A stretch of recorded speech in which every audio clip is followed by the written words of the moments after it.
Okay, so before we get into the presentation, I figured we'd kick things off with some turkey action just to make sure everyone's awake. So let's get to it.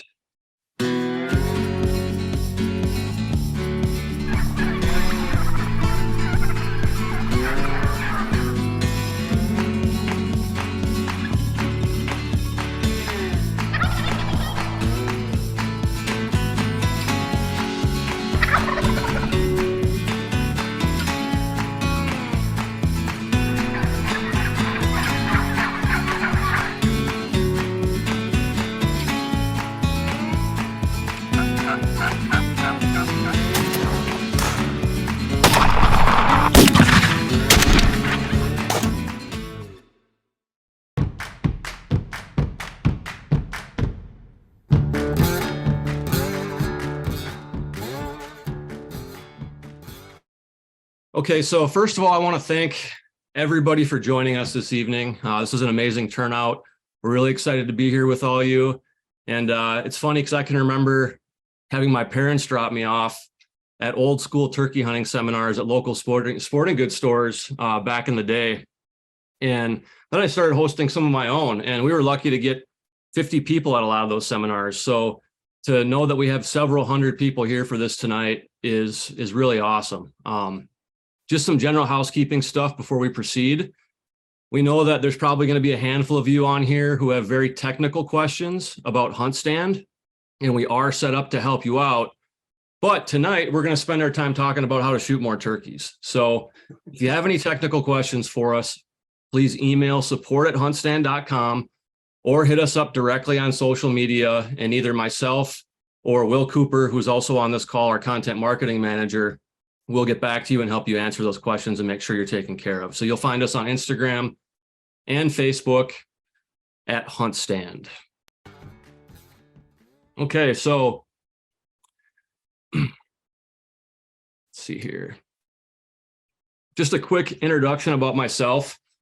I've been turkey hunting for about 2 decades. I've been fortunate to take a World Slam and several Grand Slams, and right now I'm in the process of trying to knock off remaining states for the US Super Slam. Still have quite a ways to go, but I've been chipping away at that over life, and probably one of my biggest mistakes was going back to so many places over and over again just because I fall in love with the place and then want to go back. So now I'm really trying to focus on going to some more states to knock that off. But aside from the turkey hunting side, I'm a hunting content creator. I have been for about 12 years, written for most of the national hunting magazines, and then I've been vice president of content at HuntStand for the last 3 years. And before that, Scout Look, which was an app that ended up merging with HuntStand. So what I'd like to start by saying is turkey hunters are super passionate. And that's one of the reasons why I love the turkey hunting community so much.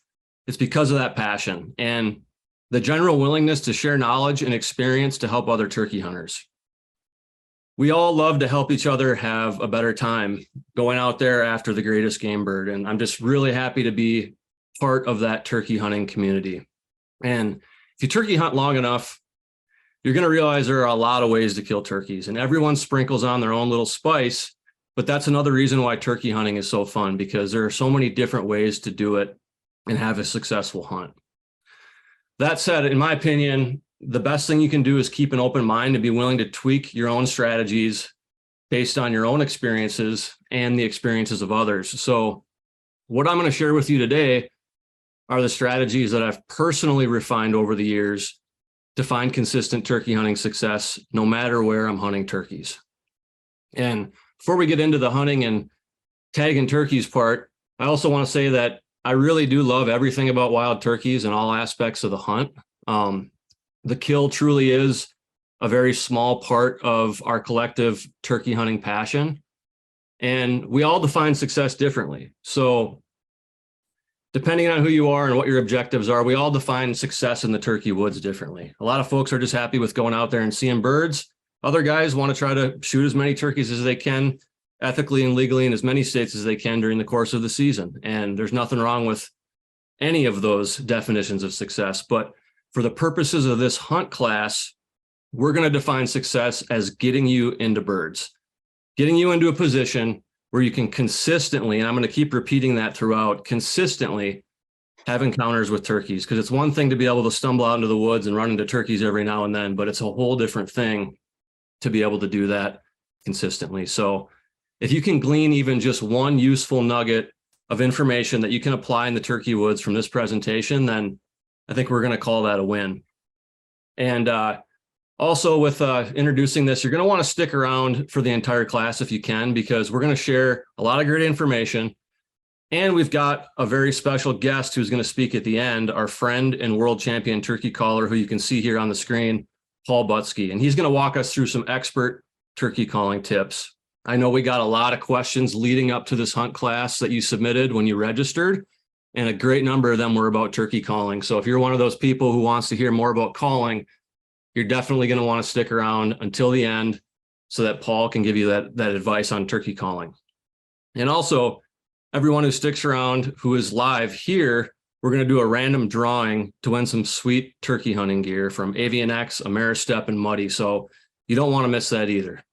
And then finally, at the end, we will be answering questions through a live Q&A, both from questions that were submitted beforehand and from questions that are going to be rolling in here live. So moving on, what is HuntStand? HuntStand, in a nutshell, is a map-based platform with mobile and desktop applications. So we're a hunting app. We have a variety of map layers and mapping tools. We've got free and paid versions. We've got HuntStand Pro, which has most of the tools that you need to be successful as a turkey hunter with a hunting app. And then last fall, we launched HuntStand Pro Whitetail, which is the bee's knees for people who are serious about whitetail hunting.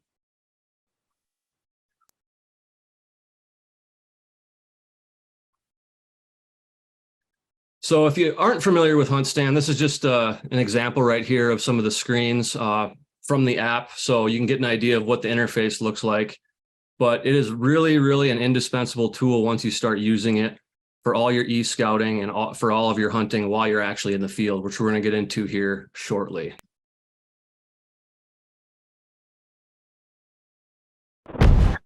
So what about HuntStand as a company, as a brand? Who are the people behind it? What are we all about?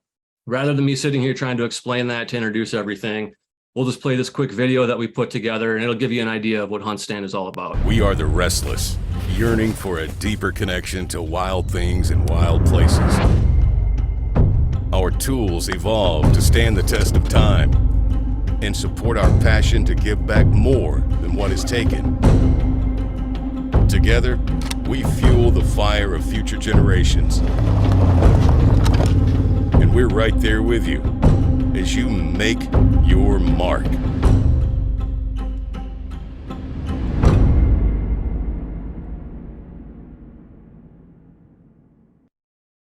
Okay, so if you caught it, one thing that was stated in that video is that we support our passion to give back more than what is taken. And that's really the true essence of being a hunter and being a hunter conservationist. So that's why we put our money where our mouth is at HuntStand, and we support groups like the National Wild Turkey Federation. The NWTF has been doing amazing work for 50 years. This year actually marks the 50th anniversary of the organization. So I can remember ever since I started turkey hunting, I became an NWTF member. I would go to seminars. I eventually got on a local chapter committee, helped with the banquets and all that stuff. Just a great organization to be a part of. And the mission of the National Wild Turkey Federation is the National Wild Turkey Federation is dedicated to the conservation of the wild turkey and the preservation of our hunting heritage. It's a pretty simple mission, but it has a lot to it, as you can imagine. Just to conserve wild turkeys and to preserve our hunting heritage, those are things that need to be tackled day after day, year after year. And it's all about member support. NWTF just wrapped up their Save the Habitat, Save the Hunt initiative, which conserved or enhanced more than 5.2 million acres on a goal of 4 million acres. So they wanted to conserve or enhance 4 million. They actually beat that by 1.2 million acres, and they did it in faster time than they had actually allotted for to begin with. They also recruited or retained more than 1.5 million new or lapsed hunters And for the turkey hunter, they opened more than 700,000 new acres to hunting and outdoor recreation. Those are some big, big accomplishments, all because of the NWTF and member support. Now NWTF is heavily focused on wild turkey research, which is critical for the conservation of the wild turkey. And as we look at some of the challenges that are happening nationwide with turkey populations, research is critical in solving that. So in 2022 alone, NWTF dedicated more than $360,000 from their national headquarters to research projects in 7 states with match funding of more than $2.4 million. So we're talking about somewhere in the neighborhood of $3 million going toward wild turkey research just in 2022. Then on a state level, there were several additional state projects that were funded using member-raised dollars. And going into 2023, of course, they're seeking new opportunities to research the issues that turkeys are facing. This is very important stuff. Wild turkeys weren't always here. We can't take for granted that they're always going to be here, and it's going to require a lot of hard work to make sure that we will have turkeys to enjoy and hunt for generations to come. And a big way and an easy way to do that and help support that is by supporting our partners at the NWTF. So if you're a turkey hunter, if you care at all about wild turkeys, join the NWTF. It's only $35. You get 6 issues of Turkey Call magazine every year. It's a beautiful magazine that you're happy to put on your tabletop or your coffee table. You get entry into the National Wild Turkey Federation's National Convention and Sport Show in Nashville, which is a blast if you've never been there. And then you also get a bunch of other members-only benefits. And you can know that every 86 cents on the dollar supports NWTF's actual core mission delivery. It's not just going to padding people's pockets who are on the executive level. They're actually putting the money back into the mission, which is all centered around the wild turkey conservation and preservation of our hunting heritage, 2 massive things. So getting into what I think most of you came here for, digital scouting or e-scouting for a successful turkey hunt. Now, the first thing I want to say before we get into this is, even though HuntStand is a hunting app and we're here to tell you how to use it effectively, one thing is absolutely for sure. And that is that nothing can ever replace boots on the ground, scouting, and woodsmanship. So you're never going to be able to be a very good hunter if you just sit there and look at your phone all the time. You need to spend time in the woods. But what I can say about e-scouting and using a hunting app like HuntStand is that is amazing for allowing you to get a head start, to use your time more efficiently and wisely, which is a huge priority for most of us nowadays. You know, a lot of us are super passionate about hunting, but we might only have a certain amount of time every year, a weekend or a week or a couple of weeks to go hunting. So when we're out there, we want to make sure that we can maximize our experience. So the good news is you can still be part of that hunting process, sitting at home on your couch or sitting at work in the office or sitting in the passenger seat of a car while you're driving with somebody, because you can use a hunting app to digitally scout to find more success. So one of the first things with e-scouting for turkey hunting is figuring out where to hunt. Where are you going to go and find turkeys? And what should you look for to find turkeys? So first of all, obviously you need to put yourself in a general area where there's a huntable population of turkeys. Thankfully, we have huntable turkeys in every state except Alaska right now. And generally they're pretty widespread across the landscape. So it's just a matter of putting yourself in the best possible position to have encounters with turkeys and get a shot. There are 4 main habitat factors that are key no matter where you're turkey hunting: water, roost trees, ridges or some type of terrain, and then agriculture. Now, I realize not everywhere is going to have all 4 of those factors. But if you try to find spots that have as many of those factors lumped together in an area as possible, you're probably going to get into turkeys if there is a huntable population of turkeys in the area.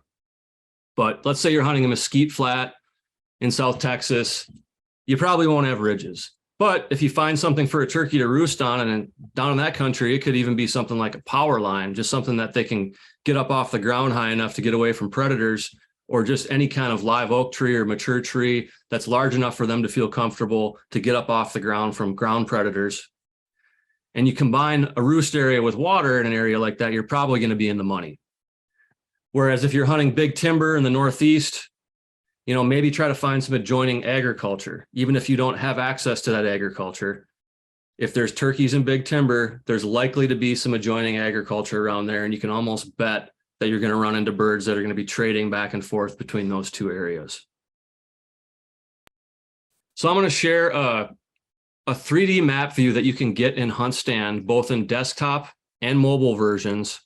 And I use this for all types of scouting for hunting, but I use it a lot for turkey hunting. I probably use it more than any other feature aside from the property information that we'll get to here in a little bit. As you can see here, this is a hunt area that I have created. The red are permission properties where I've knocked on doors and gotten permission, and the orange blocks are adjacent public land. But even from this view, you can see that it has that perfect combination of factors that I referred to: water, roost trees, terrain, and agriculture, all condensed into one area. So of course there are going to be turkeys here. And what's really cool about the 3D map view is you can dig in and evaluate the area thoroughly without ever having to even step foot on it. So you look at the 3D view here, it shows you some of those agricultural fields butting up to that ridge, and then down at the bottom of the ridge, you're going to find a consistent water source. Turkeys need water. It doesn't matter where they live. They need water every day, and they like to drink out of clean water. They like to drink out of water sources that aren't completely covered by brush and stuff, because they don't want to get attacked by a predator while they're going to get a drink. So anything from a stream to a pond that doesn't have way too much vegetation pressed up against it, or in a lot of places, it could even just be a puddle from rainfall. They're going to find their water, but they will tend to habituate around the places where they can find that consistent water, not just finding an area to live where there happened to be a puddle after one rainstorm. So I can't overstress that enough. No matter what part of the country you're hunting in, Northeast, Southwest, Mountain West, Midwest, find those water sources, especially creeks. They love to roost over water sources, and that's going to be a huge part of your scouting equation. So as you can see down there at the base of that ridge, there's a consistent water source, and then there's also a stream a little bit further over. Now, this is that same exact area with the drone view that you just saw in the 3D view on HuntStand. So beautiful country, bluff country, great turkey habitat. And I chose this because it really is a super obvious thing that you can find by e-scouting and looking at aerial imagery and 3D maps. And lo and behold, look, there's a bunch of gobblers hanging out there. This was from 2 seasons ago when I was scouting that area, and I found several flocks of turkeys, including this one with these strutters right here. So another part about e-scouting before a turkey hunt that is critical, besides just finding where turkeys might be or are likely to be, is figuring out your own access points and routes. How will you get into and out of a spot without bumping birds? And how are you going to be able to effectively cover ground with the most efficiency? Where can you park your truck? Where can you go to avoid human competition? You can identify most of this with aerial imagery, and make sure throughout this entire process that you're marking everything in HuntStand, because I promise you, whether it's through e-scouting or while you're in the field marking observations, while you're actually out in the field, you're never going to remember everything that you run into. It happens to me all the time where I forget to mark stuff. I go back into an area, and then I realize that I'm just off the mark because I didn't mark it in HuntStand. So consistently mark that stuff. It's just going to save you a tremendous amount of time. And when you finally have a chance to do some boots on the ground scouting, you're going to be able to verify or ground truth a lot of that stuff.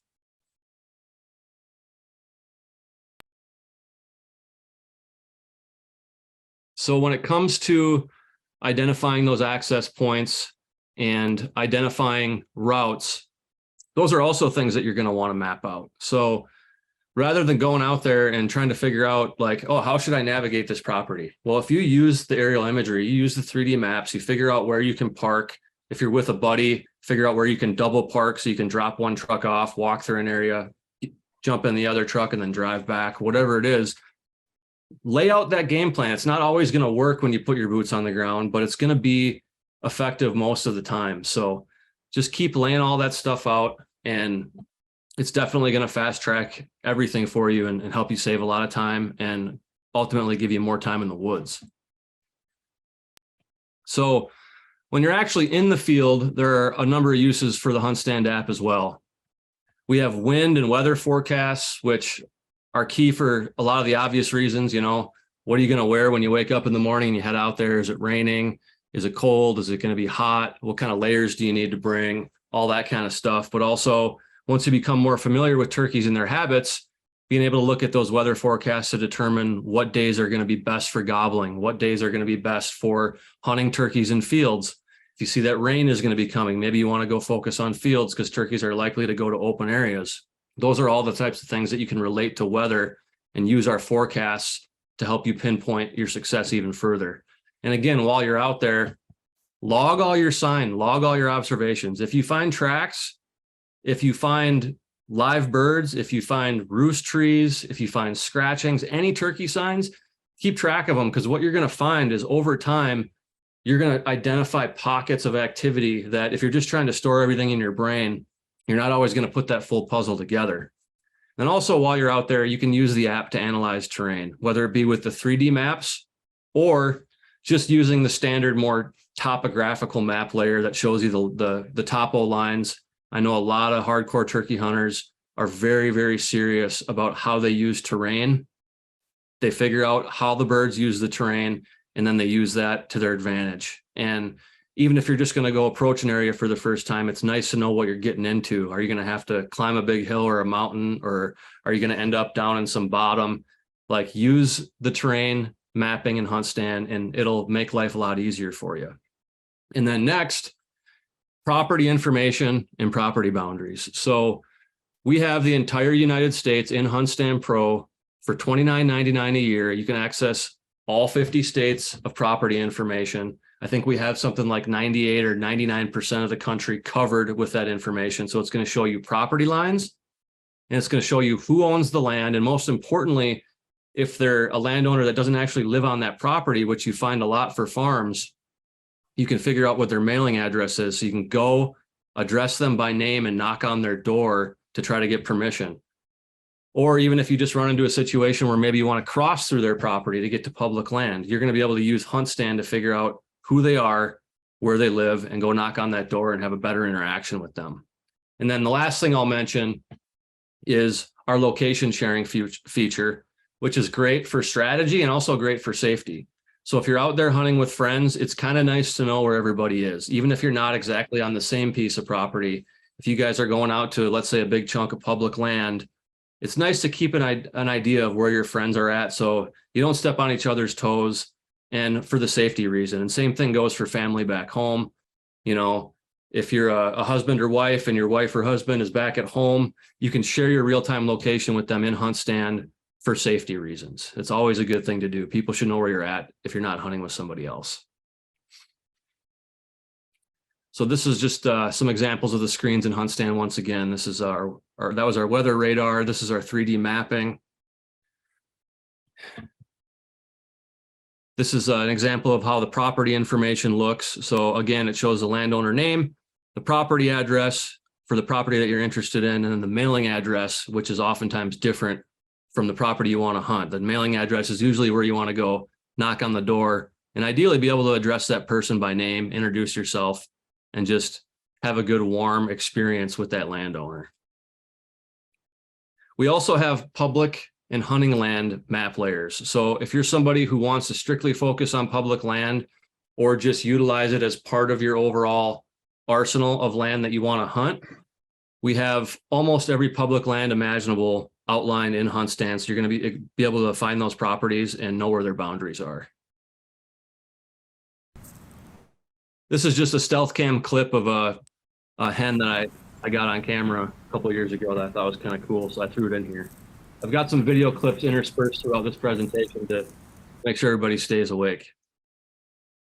Okay, so proven mobile turkey hunting strategy. Now, I'm going to get into the nitty-gritty play-by-play of how I specifically attack an area. And when I refer to a mobile turkey hunting strategy, I mean, this is the routine that I use no matter where I am going to hunt turkeys throughout the country. It doesn't matter if I'm going to Nebraska or Vermont or Texas or Oklahoma. It doesn't matter where. This same strategy will apply no matter where you want to go hunt turkeys. So we get to an area and we've done our e-scouting with HuntStand. We've identified several potential spots where we think we're going to find turkeys, but we're still in that scouting and ground truthing phase. So the very first thing I like to do when I get to an area where I'm going to turkey hunt, as stupid as it sounds, I like to get familiar with the surrounding area. So whether you have a big property or a small property to hunt, it's important to get an idea of how the birds might use that area on a macro perspective. So let's just say it's a block of timber, but there are ag fields on neighboring properties. Well, it's a pretty safe bet, like I said before, using that big hardwoods analogy, that birds will be heading to those fields at some point during the day. So pay attention to that kind of stuff. Even if you can't hunt on the spot where you see them or where you think they're going to end up, maybe there's a good chance that you can get to them on ground that you can hunt before they arrive at that destination. And the point is, you want to just get familiar with the surrounding area, not only to predict turkey activity, but also just to find out where stuff is at, like gas stations, restaurants, or sporting goods stores, in case you miss a bunch of times and you need to go buy more ammo, that type of stuff. Just get familiar, get comfortable with the surrounding area. So it'll be a lot easier for you to get around and just become second nature for you. The other reason I love road scouting is because you can cover a bunch of ground. You can pick out a bunch of the obvious potential hunting spots, and by scouting from the road, it's low impact. So you're not going to put pressure on birds or bump birds. If you can get away with not pressuring the birds, that's always the best situation. Just like with any game, you don't want them to know you're there when you go in to strike. You don't even want them to know you were thinking about them the night before when you're laying in bed. You just want to get in there, slip in, and seal the deal. So doing that type of road scouting, it also gives you an idea of where other human pressure might be. So you can figure out how to use that to your advantage. If you're hunting a big piece of public property, for instance, and you see that there's always a bunch of pickup trucks at one access point or one parking spot, well, maybe you want to park somewhere else and access from a different point, even if it's more difficult. Or maybe you want to still park in that spot and then walk a mile down the road and then cut into the property versus walking in the same way everybody else has, where the turkeys have them patterned.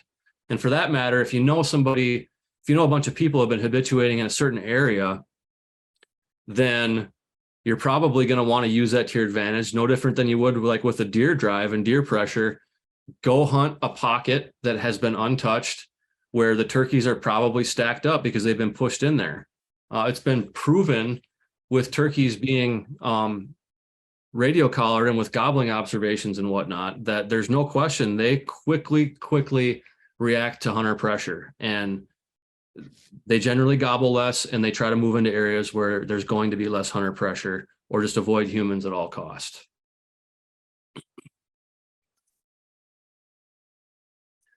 Another thing that I'd like to cover here, I mentioned the property information in HuntStand. Securing permission for private ground. We kind of live in a strange time right now, especially post-COVID, where there's like this social lethargy, like people are lethargic, it seems like. But the reality is a lot of people still like to just have conversations and meet new people and hang out and whatnot. So don't be afraid to knock on doors. I knock on a lot of doors every spring. In fact, that's what I've been doing the past few weeks here in Minnesota and Wisconsin, is driving around and strategically knocking on doors to try to get as much permission as possible. And believe it or not, in this part of the country, I'm at about a 75% success rate for knocking on doors and getting permission. Even if it's just one part of the season that you get permission for, having as many options as possible means you're going to have more success in finding and killing turkeys. And if you want more information on that, we have a great article by Josh Honeycutt on our website about getting turkey permission. And he also recorded a podcast recently with Will that you can find on the HuntStand podcast about strategies for getting permission properties. It's totally within reach. Don't be afraid. Don't be shy. Figure out your routine. And in the process, you're probably going to end up meeting some people who you'll be friends with for life.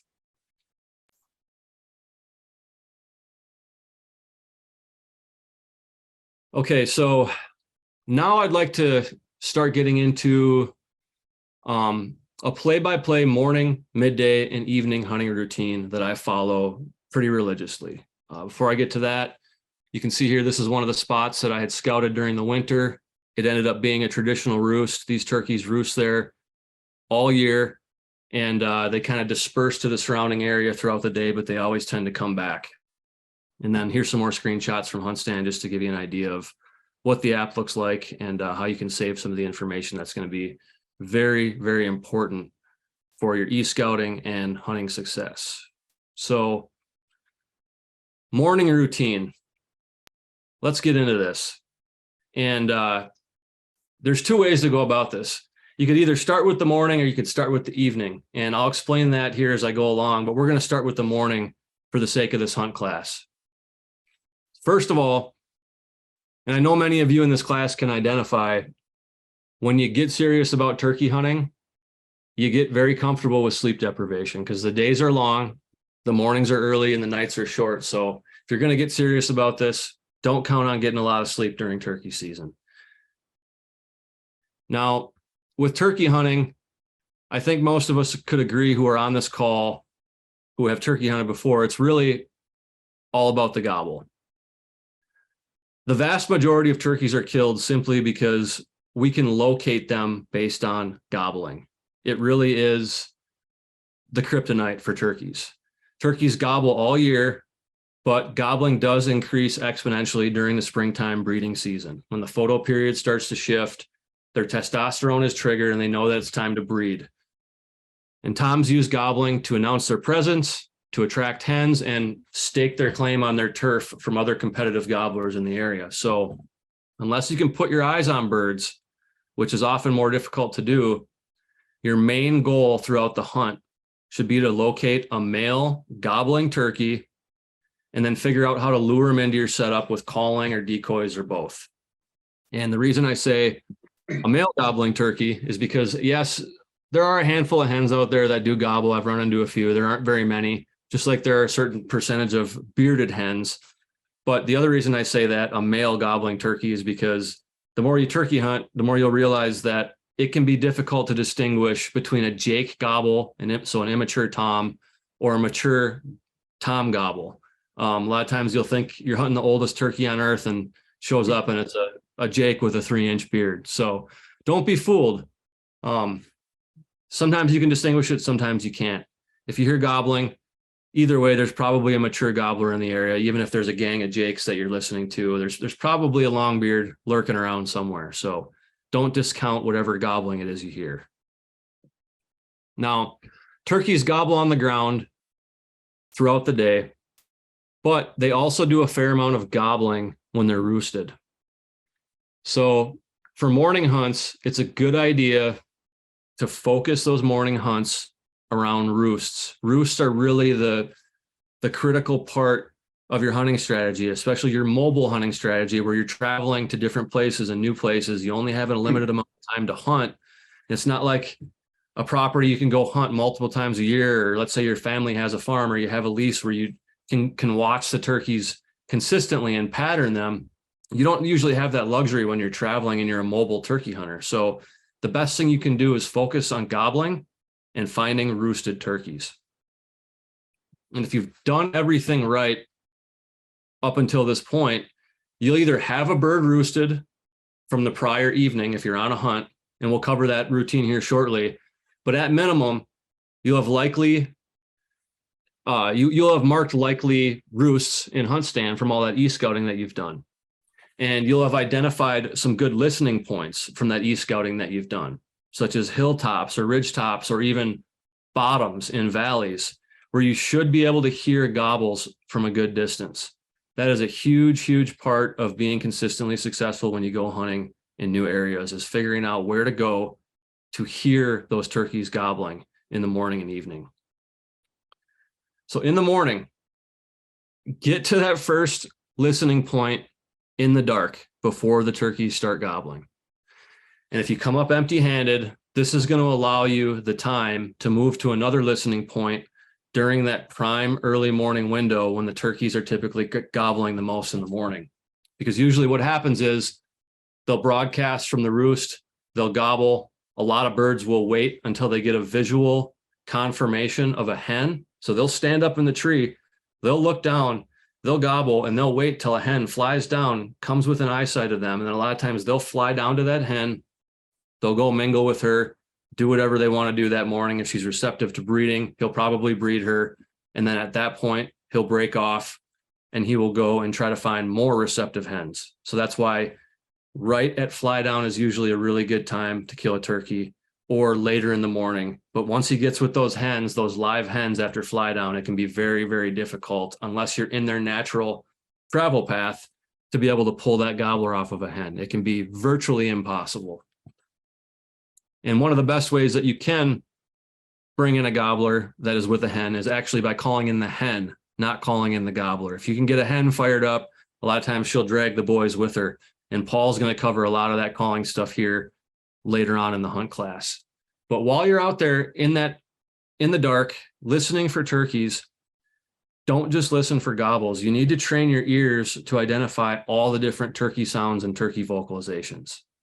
And the reason I say turkey sounds and not just vocalizations is because turkeys can make a racket, even if they're not yelping or clucking or purring or gobbling.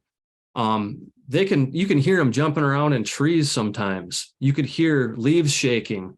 You can hear them when they land scratching on the ground. There are a bunch of different sounds that are associated with turkeys that you'll become accustomed to the more you listen to turkeys. So pay attention for all that. Pay attention for gobbling, spit drumming. Gobblers will strut back and forth on the limb and they'll spit drum. Sometimes they won't even gobble. Listen for hens yelping. Listen for clucking. And even if you don't hear a gobble, but you hear hens, there's a really, really good chance that at least one gobbler is in the neighborhood. So if you don't hear any gobbles, don't lose hope. But also, depending on how much time you have, you might want to focus on gobbles. If you're in a time crunch, you're probably not going to want to sit somewhere and try to blindly call, not knowing if a gobbler's in the area. But that's a case by case situation. We'll get more into some of that stuff here shortly. But if you can hone in on a roosted gobbler,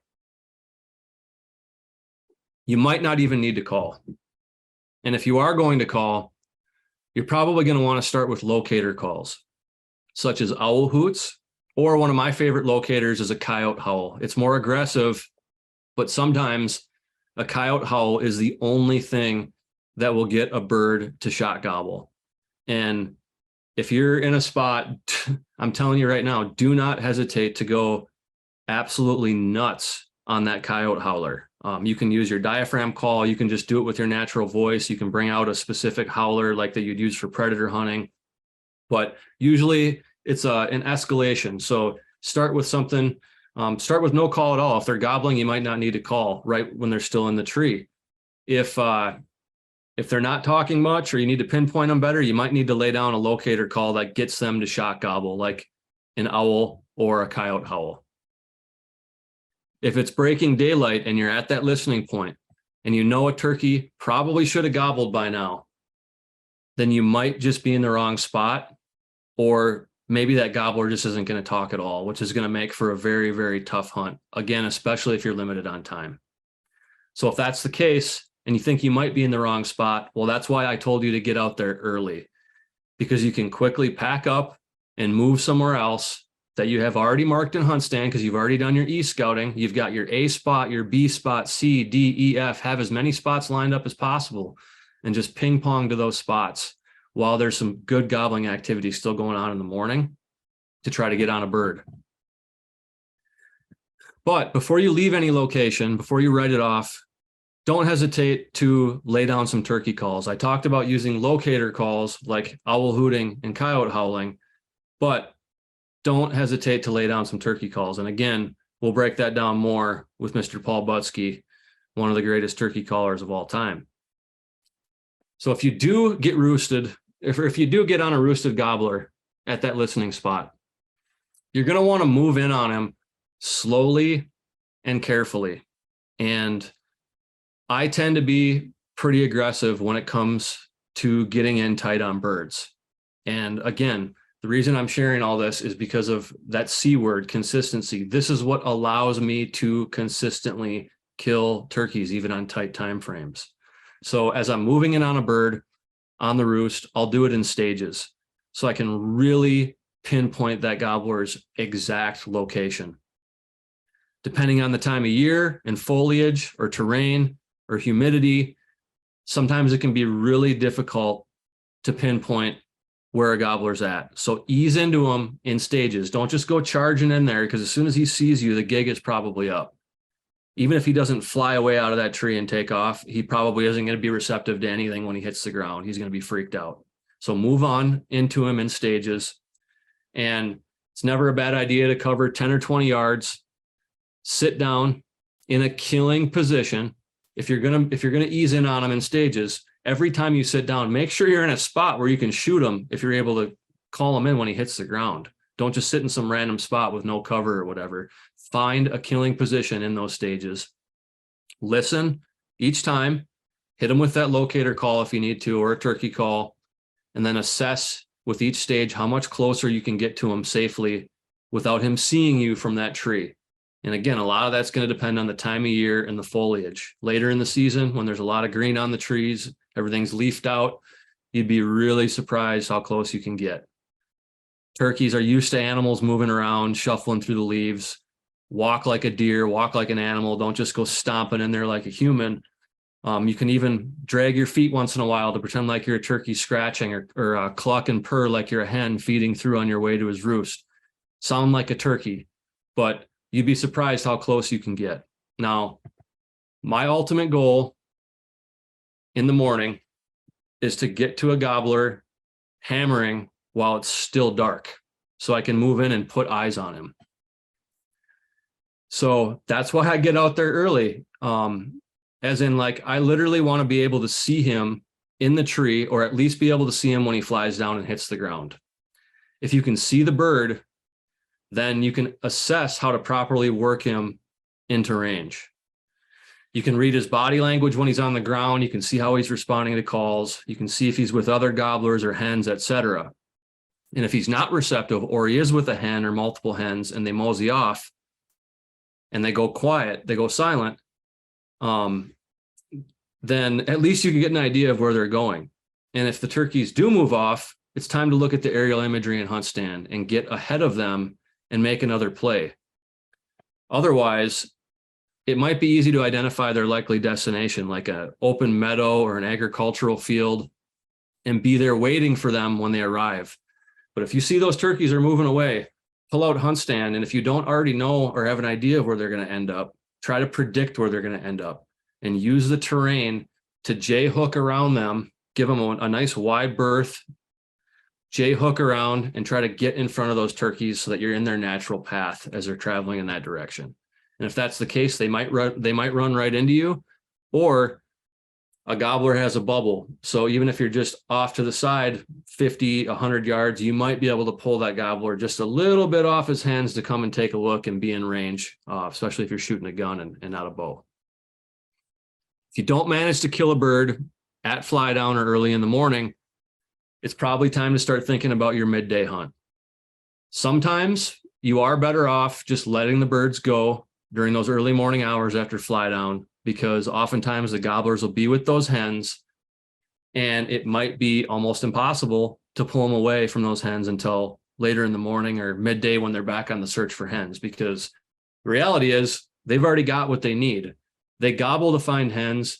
They go with the hens to see if they're receptive, and their goal is to breed those hens and spread their seed to as many hens as possible so that they can spread their genetics throughout that forest. And if you don't get on them right away, or they go off with hens, it's a tall order to kill a turkey. You at least got to try to be in their path. I'm going to share a video clip here of some morning success stories, just to break things up here a little bit and give me a chance to drink some water.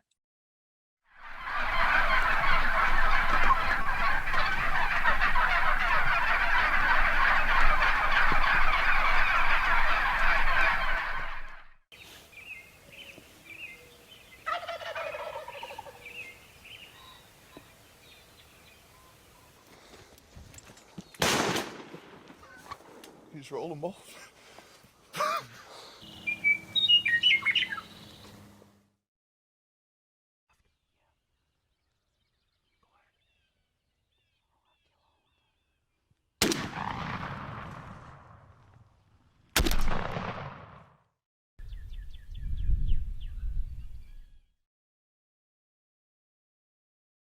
Okay, so those hunts you just saw right there, those were all birds that were taken right around fly down in the morning.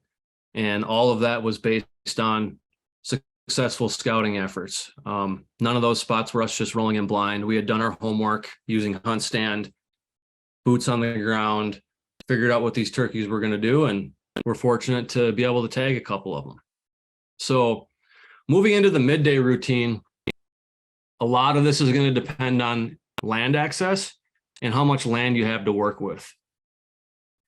If you have a lot of land, I would recommend, once again, start from road hunting and then move to running and gunning and walking and calling if you don't spot anything from the road. But if you spend a little while driving around and you got a bunch of land to work with, maybe you'll be able to visually spot some birds late morning, middle of the day. A lot of times they'll move out to more open areas during those times. They'll feed. Gobblers will strut to try to attract hens. They'll have their strut zones and their gobbling areas that they go to. They can become quite a bit more visible during the midday versus in the morning and evening when they tend to be in the timber and they're harder to see. So that's if you have a bunch of ground to work with. But if you only have a small amount of land, really your main options are blind calling setups, meaning you go in, you set up, you call, you wait, you move a little ways, rinse and repeat. Otherwise, if you're hunting a small property and you have the birds patterned, you might just have to sit and wait for them to show up.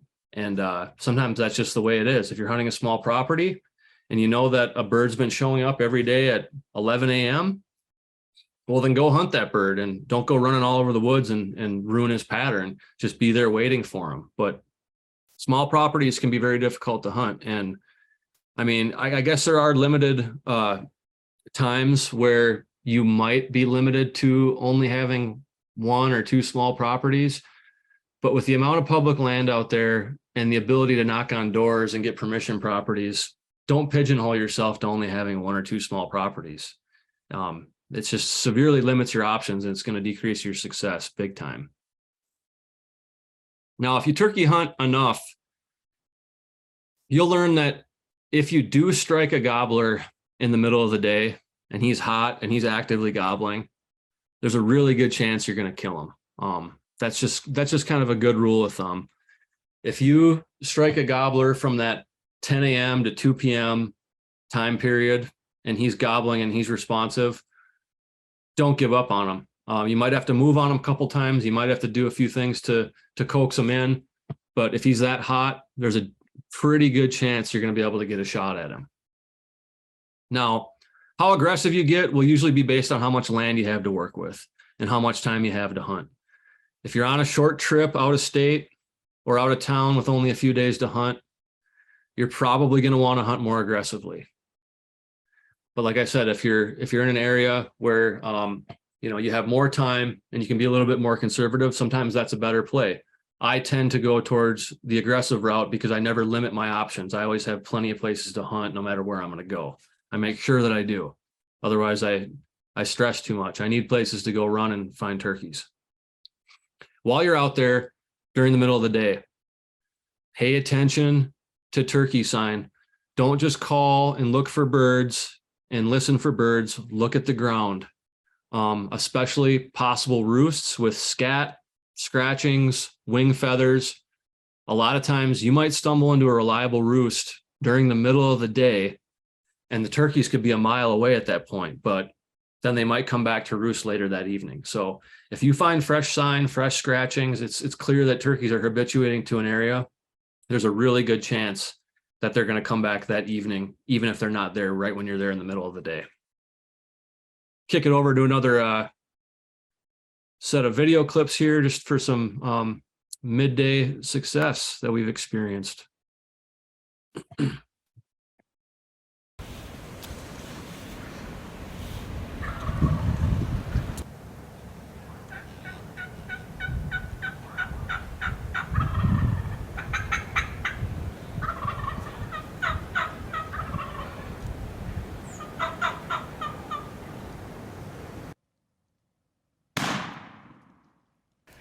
TSS.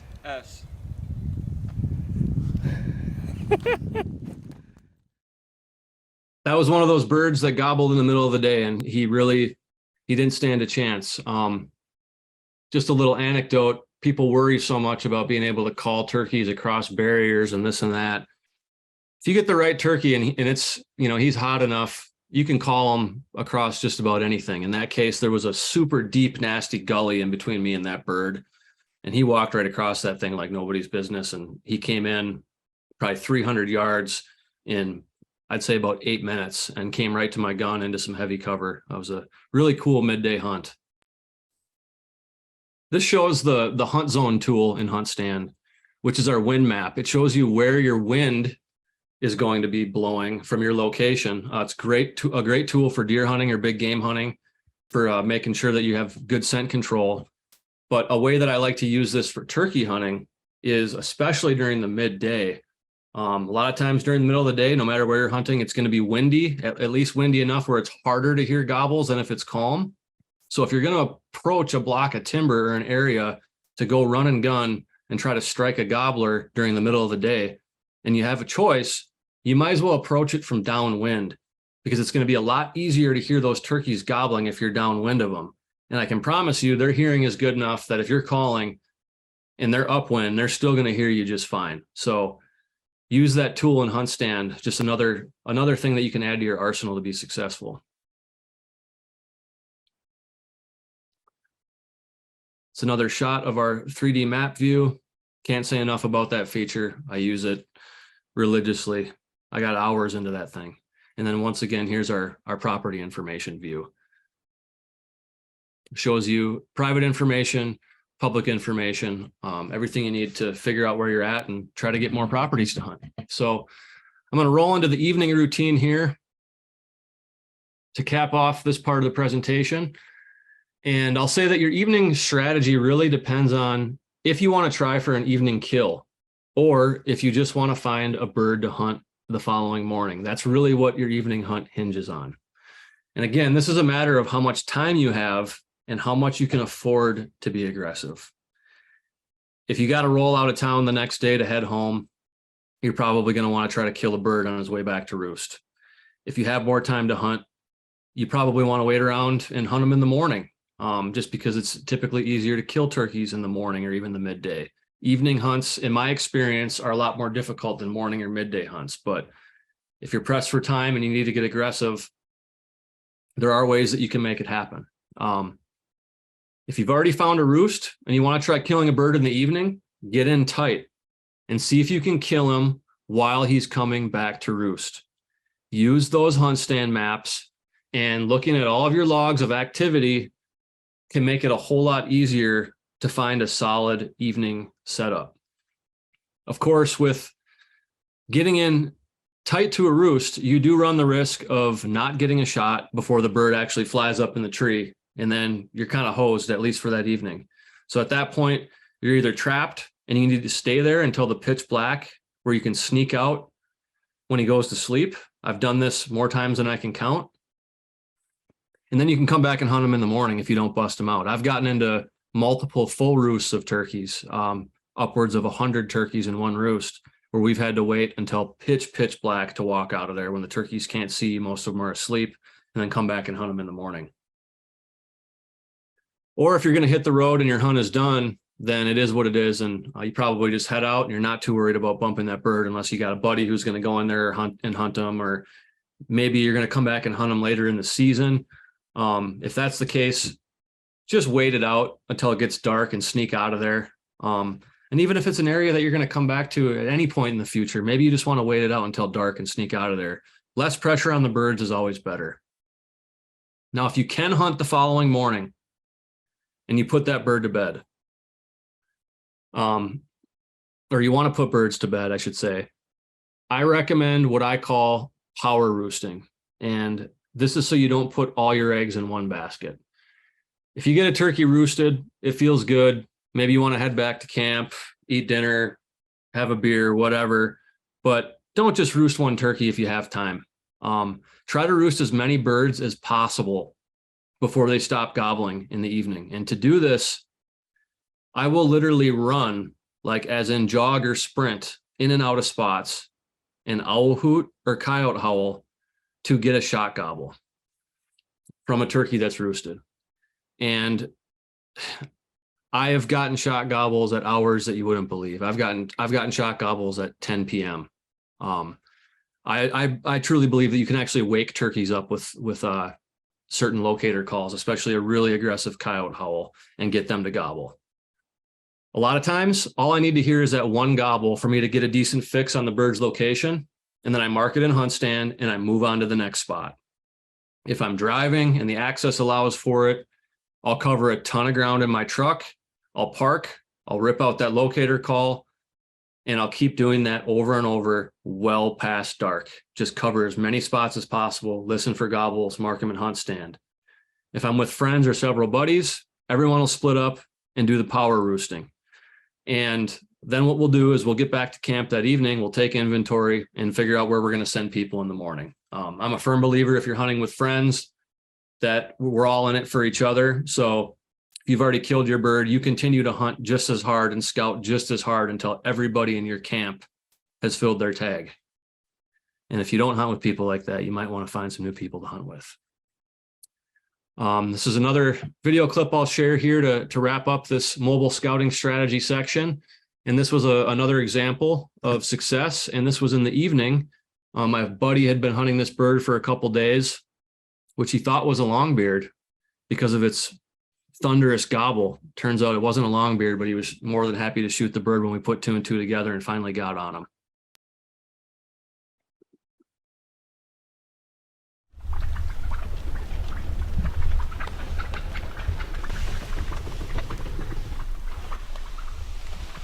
I've been chasing this bird 2 mornings. I've been in on him and he's just pitched down the wrong way each time. So I know where he sleeps, so hopefully he's going to come back to bed there tonight, and we're going to go try to cut him off.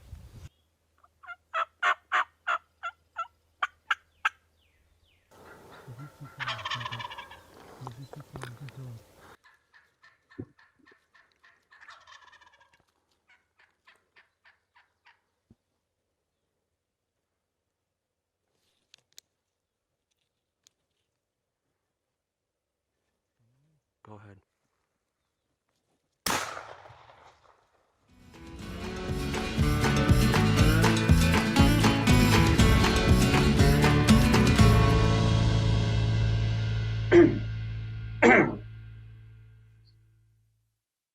Okay, so now I am very excited to turn everybody over to Mr. Paul Butski, our special guest this evening. He is a turkey calling champion. He's won just about every type of turkey calling competition you could imagine. He's a National Wild Turkey Federation Hall of Famer.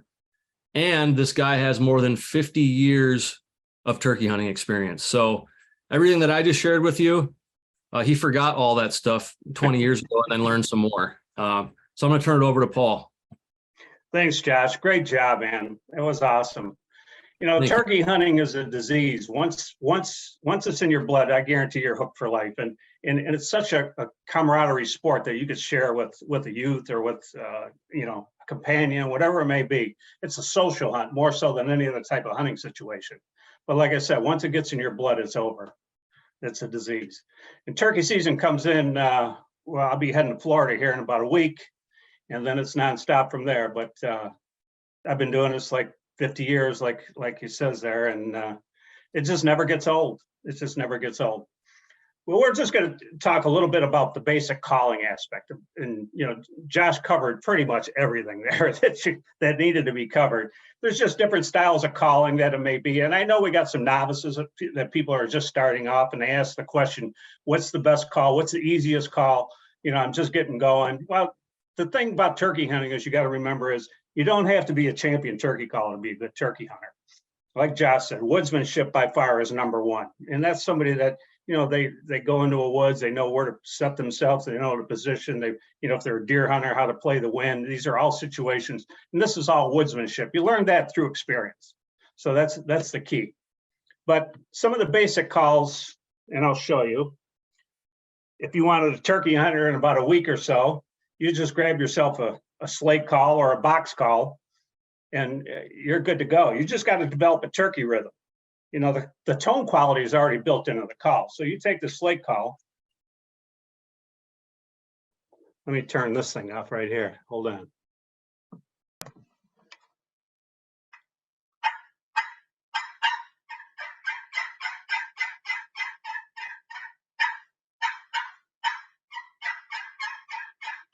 Some basic yelps, little clucks, little soft little purrs. You develop that in a matter of a week or so. Just develop that rhythm, and you're good to go. Another call, you got glass calls, another call, a box call. This is a long box. It's got a high pitch sound, great tone.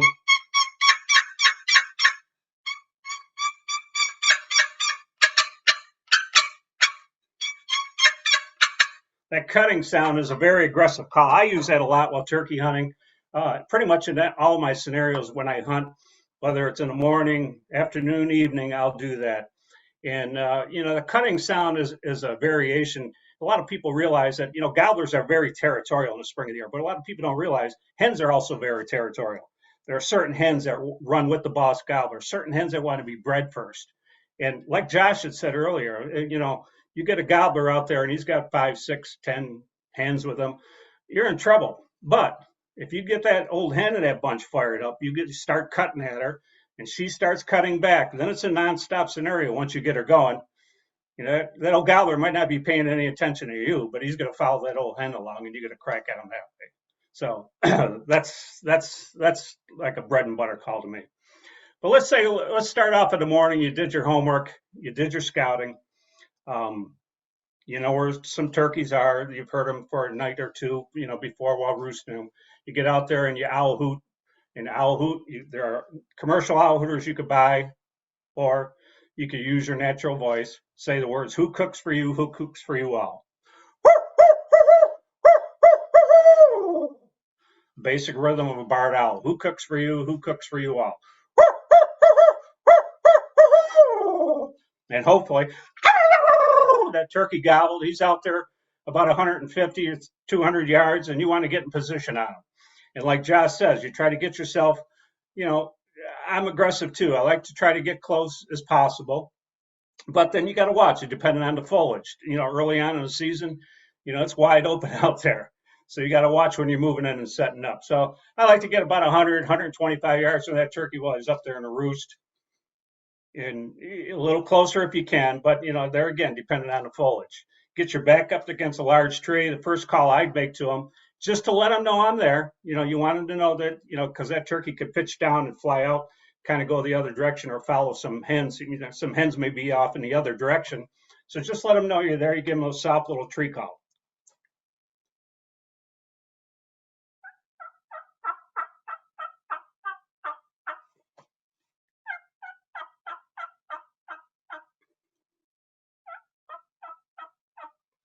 Just some basic yelps. Hopefully he responds to that so he knows you're there. He knows you're there. So in the next call, then what I would do myself, I would wait till that turkey hits the ground because, they got the best seat in the house. And by nature, they'll wait for them hens to fly down. And then they'll pitch down and go off and do their thing. Well, you got to reverse Mother Nature. Hopefully there's no hens right there around you. And if, you're going to wait, he's going to wait for you to come to him, but you got to reverse Mother Nature. So you play hard to get. You let him gobble a couple times, 2, 3, 4 times, whatever it may be. The next thing you know, maybe you hear him fly down, or you can see him, and he hits the ground. Then I'll get aggressive with my call. I want him to know that I flew down, and I'm on the ground as well, and I might come to him, or he comes to me at the same time.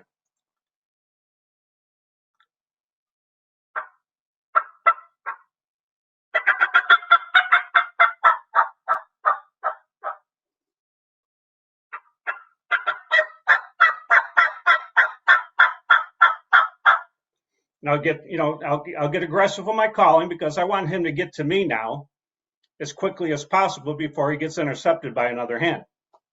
Hopefully he's gobbling back at you. Now, let's say he got henned up a little bit. There again, you might have to wait for him to do his thing, or you keep it going. You get a little bit more aggressive.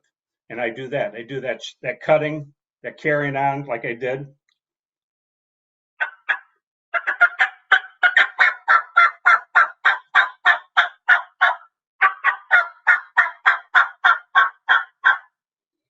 hopefully the turkey's closing the distance, coming your direction. Now, the best call to make at that point is not to call at all. Let him make that fatal mistake of coming too close, because by nature, gobblers will come so close and then wait for the hen to come the rest of the way. Well, you got to play a little bit hard to get there. So you kind of lay off a little bit. If that turkey, you can tell when a turkey's nonstop coming to you. It doesn't matter what you do. He's going to run up your gun barrel. But there are those turkeys that will hang up out there. So I wait, and then I give him some soft little seductive stuff, little clucks and purrs. Purring to me is like a bread and butter call.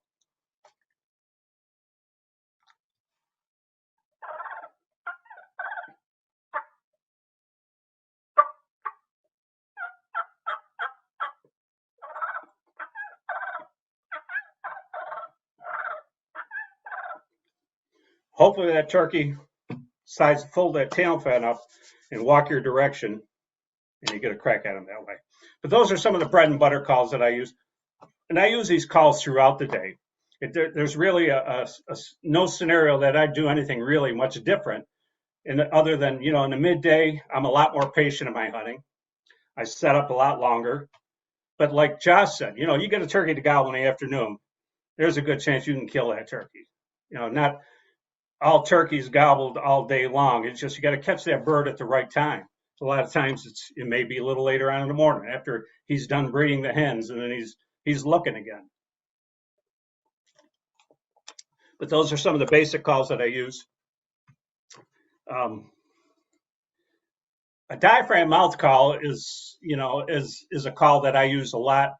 I'm an avid diaphragm mouth caller, but the thing is, when a turkey's coming your way, a lot of people with a friction call, there's a point there you might have to move a little bit. With a diaphragm mouth call, you could just keep it in your mouth. You don't have to be, like I said, you don't have to be a great caller, but just give them those soft little stuff. And like I said, that to me is a bread and butter.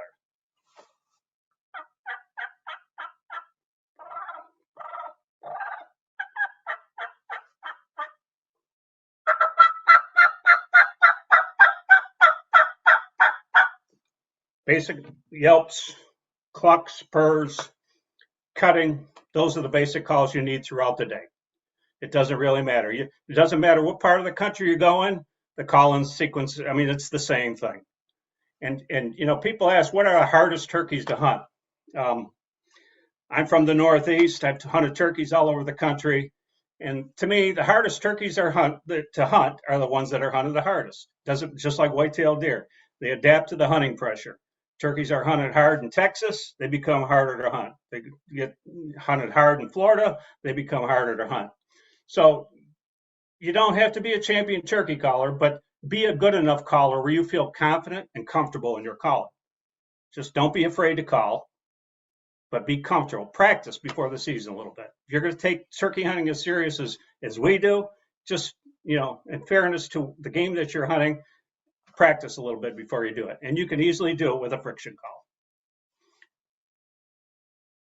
All right, Josh. All right, good deal. And I know that we've got a bunch of different questions related to calling that came in during the sign-up process and even here for the live Q&A. So before we get to that Q&A, where we're going to talk even more calling and answer some of those questions, what we'd like to do is our giveaway. So we do have a really sweet prize package here from Ameristep. We've got a Field View 3 pop-up blind. We've got 2 Avian X HDR decoys, a hen and a jake, and we've got a Muddy Manifest cellular trail camera that we're going to be giving away to one of you right here. And actually, I think I'll have Will step in here when he has a moment to announce the winner of the giveaway. All right. You guys see me? Nope. Here, yeah. Let's see. All right. Here. All right, y'all. So the winner of the prize pack is going to go to a William Hall. So I like the name, man. Congrats on winning that prize pack.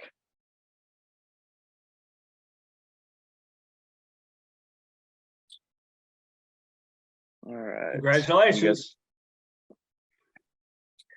All right. Y'all want to get Q&A started next?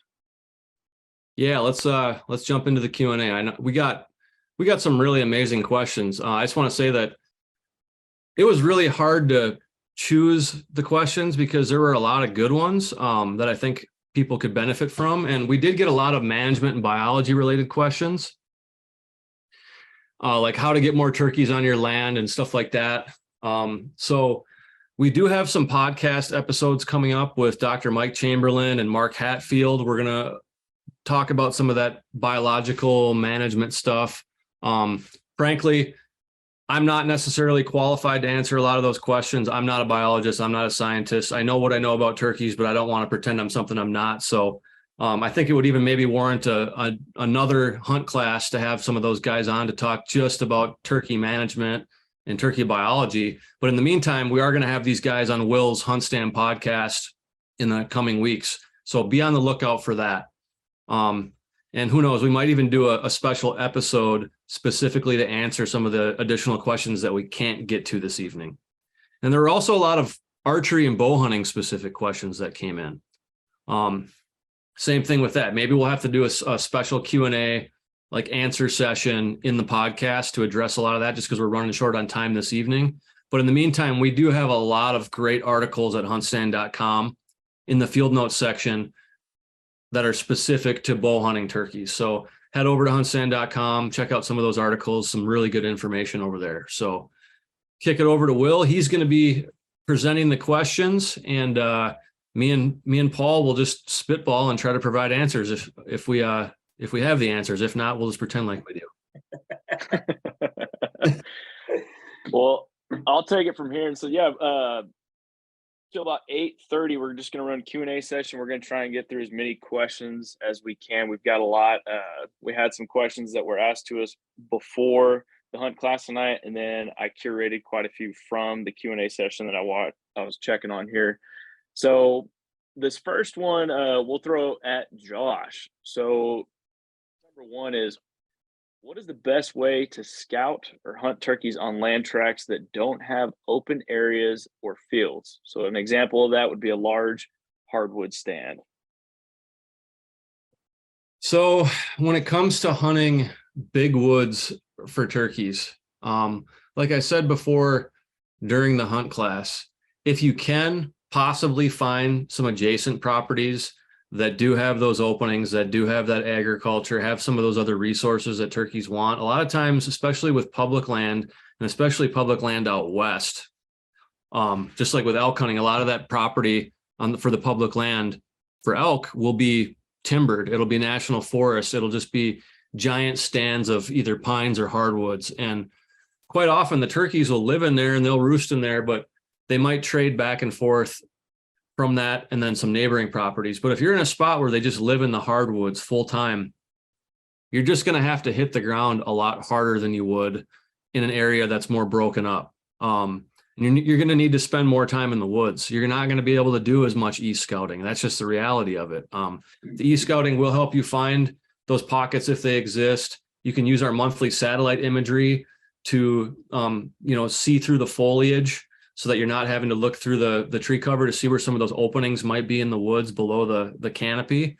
But when you're hunting those larger tracts of woods, you need to spend some time out there and figure out where those turkeys are at, because if they are living there full time, there's going to be plenty of evidence, mainly through scratchings, because they're going to do a lot of bugging in those woods. Turkeys in those types of habitats, they eat a lot of bugs and snails and anything that they can scratch out of the dirt to get the protein and things that they need to survive. So you'll see literal runways in some of those big tracts of timber, whether they're scraping through the pine needles or they're scraping through the duff that's on the ground from oak trees. A lot of times you can follow those runways of scratchings from a flock or even a couple of birds directly to their roost. And then a lot of times when you find their roost, you'll find wing feathers, you'll find scat if it's a traditional roost out west where turkeys are there year round in that one site. It's not out of the question to find turkey crap that might be a foot deep below a roost tree, and that's no kidding. So pay attention to that. You're just going to have to spend a lot more time in the woods and keep track of all those observations in HuntStand, because it will pay off in the end. Sweet. All right, so Paul, this next one I got for you, because I know we just posted a video about some locator calls that you had talked about, and this one kind of caught my eye. So an attendee asked, I know most use owl hooters, but I've also heard them answer to geese. Is it ideal to carry a goose call? You could. You ever see a turkey vest? There's about 100 pockets in it. That there tells you that, you know, if you take hunting serious, not that you're a professional, but if you want to be a professional leaves nothing to chance. So you always carry a variety of calls with you. Crow calls, it could be a goose call. And yes, they have gobbled. I've heard them gobble to geese flying over. You know, all the different types of locator calls. You know, they'll even gobble till you slam a car door sometime. You've heard that, but that gets pretty heavy to carry around in the woods with you. But yeah, carry that stuff with you. Load your best up. Good point. Good point. Josh, this next one I got for you is, and Tindy, this is live from the Q&A, is it unethical to set up in strut zones? I've located 2 strut zones that Tom's use year after year. Would it be better to leave them alone so they can breed or go after them? You know, I don't want to say that's a complicated question. I can see where that's coming from and the concern, but my answer would be no. If you can find a strut zone, if you can find anywhere where a turkey habituates, go and kill that turkey. You got it. You got it. I mean, the exception might be a roost, like, especially like I mentioned, the whole traditional roost thing out west. For those of you who aren't familiar with a traditional roost is a roost area where turkeys will stay all year long. They're way more common out in the western states and down in Texas and whatnot, simply because they don't have as many options of places to roost. Whereas like in the eastern hardwoods, they can jump up just about anywhere on any given night that they want. Sometimes they'll habituate to certain spots, sometimes they won't. Out west, typically, in a lot of cases, you'll find a roost that the turkeys go back to day after day after day.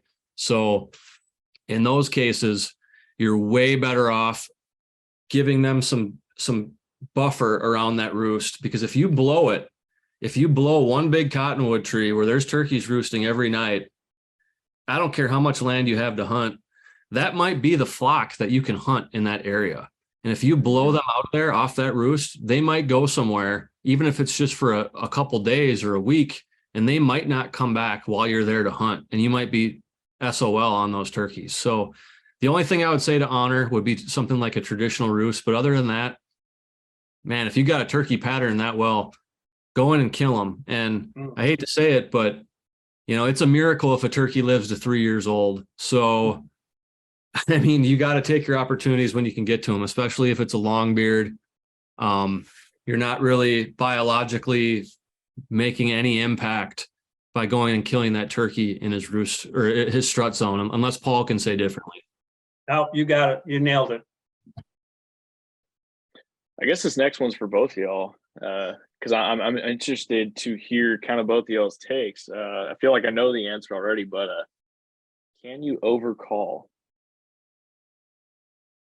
Well, and that's why I said the best call to make on a turkey that's closing the distance is not to call at all anymore.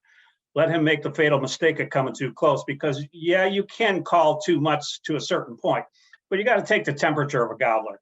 There are those gobblers, you get out the first note of a call and he cuts you right off. I mean, that turkey's going to come. That turkey's going to come no matter what. But then there are those turkeys you got to play hard to get. You can't overcall certain turkeys. You got to play hard to get. And, you know, those are the turkeys that are hunted more and have, you know, been pressured quite a bit. They're going to be a little bit more reluctant. But there are those turkeys that doesn't matter what you do, he's going to run up your gun barrel. And the other thing I would add to that, I can't remember if you covered this earlier, Paul, but there are other natural sounds that you can make that can work really well. One of my favorites being the scratching in the leaves trick. Mm-hmm. So if you're trying to close the deal on a gobbler and the calling just isn't doing it and he's hung up, he won't come any further, reach around behind your back, assuming he's ahead of you, reach somewhere where he's not going to see you moving, scratch around in the leaves. And also one thing that I really like to do is I'll grab a broken branch on the ground, anywhere from 1 foot to 3 feet long. And I'll take that broken branch so I don't have to move my arm around a whole bunch.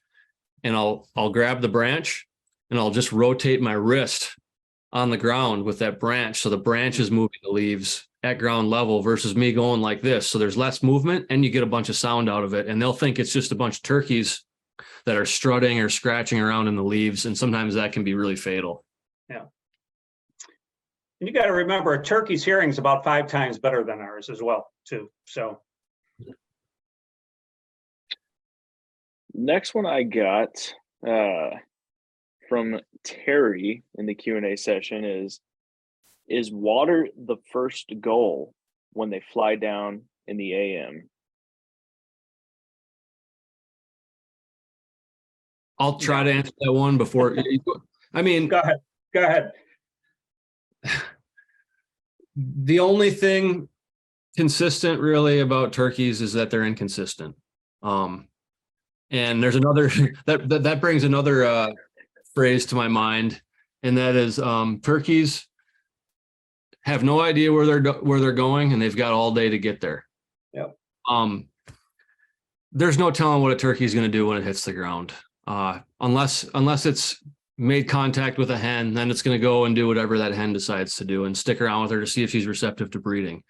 But it's not, there's no hard and fast rule like a turkey is going to fly down and go and get a drink at a water source. But at some point, that turkey is going to get a drink. And sometimes they might be able to get enough of it off of vegetation. Sometimes they might be able to get it off of puddles if there's enough rainfall. But again, in those areas that are more arid, water is probably just as deadly as a turkey call or a turkey decoy. I mean, they need to have water to survive, especially when you're talking about nesting hens and fresh poults and all that. Like, they need the water. So now there are very few constants or absolutes in turkey hunting, and going to water at a certain time is definitely not one of them.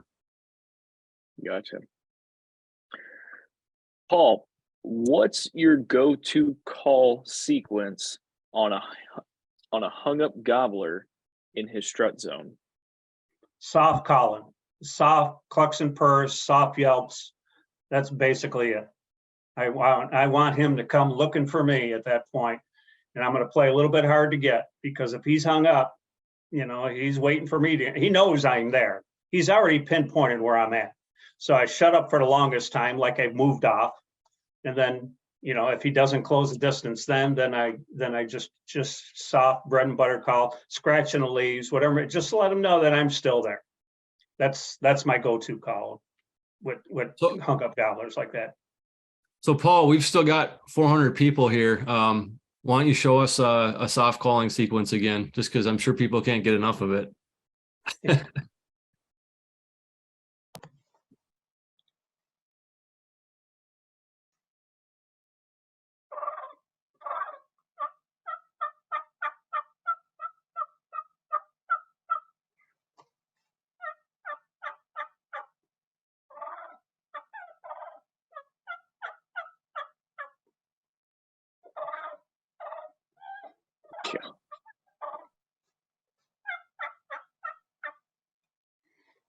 Basically, that's it. Beautiful. Man, I like it. If I was a gobbler, I'd come in, probably get my head shot off too. Next one I got, because this one flying through the Q&A session a lot, was, what is the preferred size that y'all like in a shell? What preferred what? Shot size with the shotgun shell that you're shooting. What's the preferred shot that you like to use? 5s or 6s myself. So I'm at kind of the opposite end of the spectrum. I used to shoot 5s and 6s. I shot 6s exclusively for years when there was just, the best thing you could get was copper plated lead. But as soon as TSS, or for people who aren't familiar on this call, tungsten super shot, I switched to 7s and then I switched to 9s because number 9 TSS is about equivalent to the energy that you get from number 6s at the same distances, out to a certain distance, of course. But the bottom line is with TSS, you get more pellets in your shot column within every shell. So you get more pellets flying out there to kill a turkey, and a more like consistent covered pattern. Uniform pattern, yeah. Uniform pattern with lethal energy. The idea of 10 years ago of shooting number 9 lead, I mean, that would have just been ridiculous, but this tungsten stuff is so good. I think it's worth its weight in gold. Yeah, it's expensive. I mean, you might pay upwards of $10 a shell, but I use it religiously. I'll never go back. And ultimately, like, if you have everything set up properly, you shouldn't really be shooting at most turkeys more than once anyways. So I'd say after all the money and time you put into trying to kill a turkey, $10 for one shot isn't a big deal at the end of the day. And that, you don't need to burn a bunch of shells when you're patterning either. Usually you'll start your patterning with just some cheap shells to get target and then center it from there. But I like that tungsten super shot number 9s. Yeah, that stuff definitely, it does the job. I watched that with you last year, Josh. So yeah, it definitely works. Another question that we have seen coming through quite a few times is how often or if and when would you use a gobble call? Myself, it's kind of a last resort myself, because more often than not, turkey's probably not going to come to it, or maybe even head the other direction unless you gobble really, really well, and which most people don't. So that'd be a last resort in a hunting situation, but I do it. I use a fighting purr a lot more so than a gobble, and that's just kind of an aggressive purr that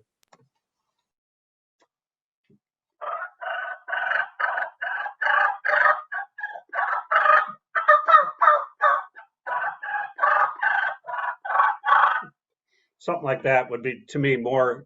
Turkeys are going to come into something like that more so than a gobble. But Okay. There again, like I said, as a last resort, I do gobble. Okay. Another question that we saw pop up quite a bit, answered quite a few of these, is let's talk about y'all's decoy setups. What's both of y'all's preferred decoy setups? Mine is a half strutted Jake with a lay down hen. That's mine. Yeah, if I'm going to use decoys, it's all situational. It depends on the time of year. If I were to use only one decoy at all, if I'm just going to buy one decoy and use it year round, it would definitely be that quarter strut or half strut Jake, because what you get with that, even if you don't have a hen decoy, is you've got the presence of the subdominant turkey, which would be the Jake, and you're trying to lure in a gobbler. And even if it's a subordinate gobbler or if it's a dominant gobbler, they're probably going to feel like they have a little bit more power over that short bearded Jake that they see when they come in. But when you combine that with hen calling, they make visual contact with the Jake, and then they know that hen is there somewhere, and it drives them nuts. But like Paul said, especially if you're going to hunt an open field or something, and especially when the time is right, when you get the birds just in the right mood, having that Jake combined with the laydown hen can be really deadly, especially if you're a bow hunter, trying to get them, within 15 yards or whatever your comfortable distance is. Having that combination can be really effective. And a lot of times you'll call in multiple longbeards to a setup like that. That avian HDR Jake is unbelievable. And, gobblers, they'll run right by that hen to get to that Jake to whoop his butt. So yeah, for sure. Yeah, those avians are so realistic. It's kind of freaky. Yes, they are. So got another one. Paul, give us an example of a lie down cackle And then the second part to the question is a fly down cackle a good way to get a gobbler's attention first thing in the morning? Yeah, I simulate like that after I tree call and that, then I'll simulate like I fly down.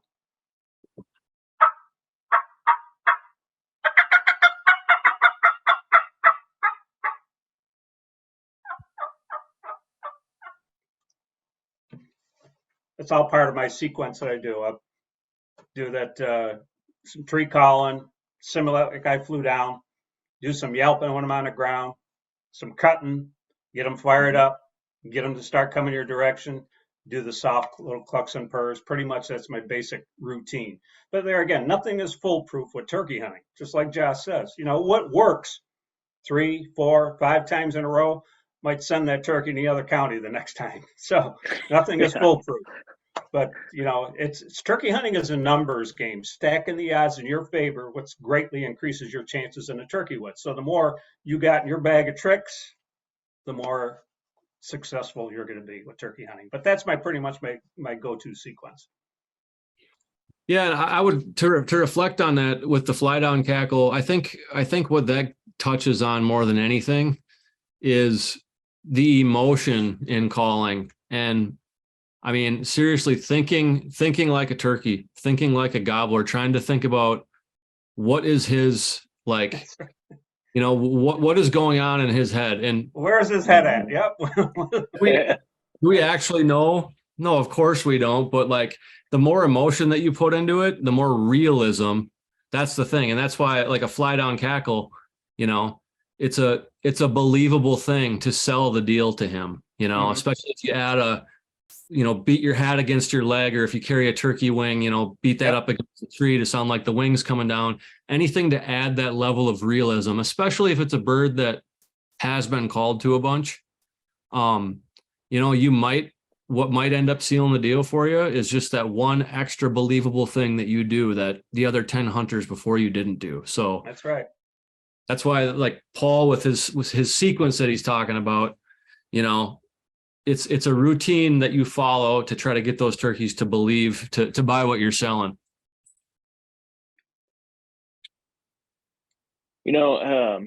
This next question, I don't know if we're going to ruffle some feathers on this one. Is 50 yards too far to kill a bird? And if you've patterned your gun out that far and it can happen? I'll let Paul take it first. I got strong feelings about this. Well, I personally put a limit myself on it, the 40 yards and under. But with the TSS shot, and I've shot that stuff too. It's deadly. It reaches out there a good distance, and it will definitely kill a turkey, no problem, at 50 yards. But I try in my own mind, just the way I turkey hunt, I try to get them closer than that. The worst thing in the world is crippling up a turkey and let that turkey fly off or run off, and you never get another shot at him, because 99 times out of 100 you're getting that one shot or that one time, because that bird is flat out running if you missed him or he's left the ground. That's how fast they can react to that shot. So make it a shot that counts, and try to get them into a closer range. Even though you're comfortable, you feel comfortable with that 50-yard shot, I mean, try to get them closer than that if you could. It was a last resort, and he was in a wide open field or something like that, maybe different. But just that one little twig in front of it may blow that pattern a little bit, what's left of it at that distance, and cripple them up. But that's somebody could always say, well, geez, I was off. I thought it was 40, but it was actually 50. So. Yeah, I think so. I agree with Paul. Always try to get them as close as you possibly can. I mean, that's the fun of this game. That's it. But that kind of touches on 3 different things. We did get a lot of questions about shot sizes, setups for your turkey gun, etc., ethical shooting distances, that sort of thing.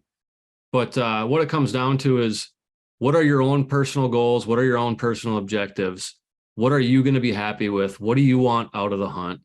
And are you able to take, when you squeeze the trigger, are you certain that if you don't jerk your gun, or if you do everything right, that the load that you send down range is absolutely going to kill that turkey? I mean, that's what you have to ask yourself at that last second. And TSS, 100%. Kill turkeys all day at 50 yards and even at 60 yards, 100%. But you have to know what your gun is doing. You have to have the right combination of choke tube and load for your individual shotgun. Just because your buddy shoots one load and has one type of choke tube and you throw it in your gun doesn't mean it's going to do the same thing at all. And you need to know the limitations of what you intend to shoot, but not just at far distances, but at close distances. A lot of guys are so hung up now with TSS and whatnot, trying to figure out how far their turkey gun can shoot. Well, what if you get a gobbler at 10 yards? What's that load doing at 10 yards? How much room do you have? Is it going to be a tennis ball, or is it going to be, something a little bit bigger? Is it going to be the size of a pie plate at that distance? What is your pattern doing at all the distances that you could possibly shoot? And that's really the most important thing to know. But in terms of shooting turkeys at longer distances, you have no business shooting a turkey, in my opinion, past 40 yards, unless you have an advanced sight system, and ideally an optic, and ideally a red dot or a scope, where you have a finer aiming point. Because I don't care who you are, how young you are, or how good a vision you have, 40 yards is about that mark where if you're shooting a solid bead sight on a shotgun or even fiber optics, you're covering so much of that turkey's vitals, or that turkey beyond 40 yards, that you're not taking a perfect head and neck shot, which is where you should be shooting that turkey. That's right. But if you have a red dot, or you have a sight system, let's say you have a 3 MOA red dot, that means that dot covers 3 inches at 100 yards. So I'm not necessarily the greatest with this stuff, but I think that would mean that it covers about 1.5 inches at 50 yards. So that is well within the capability to put a solid aimed shot at a turkey. So if you're going to be shooting at those distances, have an advanced sighting system, have the loads that can do it, and you better make damn sure that you have a rest as well, whether it's at least on your leg, or whether you have a shooting stick or some type of thing to aid in your shooting rest. Make sure you've got a stable shot, because at that point, it's way, way more like shooting a rifle than it is like shooting a shotgun. And you need to be steady. You need to take that trigger squeeze, and all those things need to be taken into consideration. But the old 40-yard standard was based on the technology at the time, in my opinion, primarily. And the loads, when the NWTF and other groups started putting out information about turkey hunting, and they said 40 yards is the max range, you couldn't kill them beyond 40 yards with the technology at that point, not ethically. You might get lucky, but you couldn't take a shot at 50 yards every time and know you're going to kill a turkey. I remember shooting turkey loads back in the day, and I tried patterning at 50, and it was no good. But the last thing to consider with that is, just what do you want out of the hunt? I guess I already said it, but if you only want to kill turkeys close and call them into your lap, awesome. If you're going to be happy tagging a turkey at 50 yards, then go for it. As long as you know that you can do it and you know your gun. Yep. I like it. Paul, a question that I saw come through quite a bit, and heck, it's one I want to know myself. What are some tips you have to help people get better at purring with the mouth call? Purring with a mouth call, I roll my throat. To me, people can roll their lips, or just like you're gargling, rolling your throat. And that's the way I do it. You need a call that's got a cut in it. A cutter style call is a call I designed back in 1980, 79, actually. I won my first US Open in 1981 with a call that I designed, a cutter style call. And it's a notched out reed, okay, the top reed. And that gives it that vibration. By rolling it, put it in my mouth, just like I'm gargling.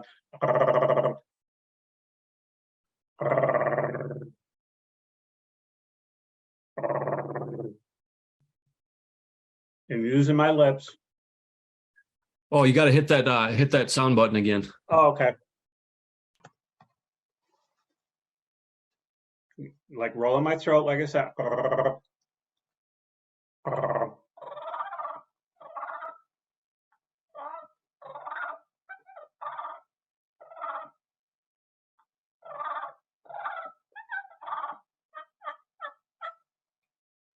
That's how I do it. Roll my throat.